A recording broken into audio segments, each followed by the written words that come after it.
January 2nd, 2016. Via train pulling out of the Quebec City train station.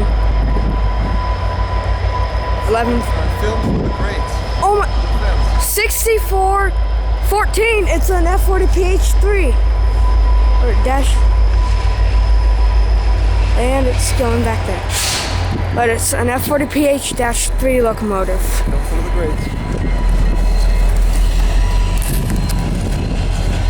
Oh, it's a green choice. It's a specialty unit. Nice. So 6414 F40 PH-3 leads the CN train off to Montreal.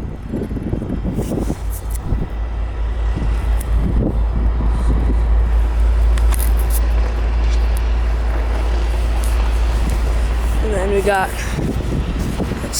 we got, down there.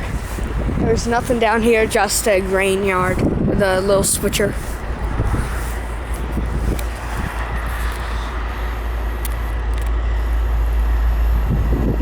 There it goes onto the bridge.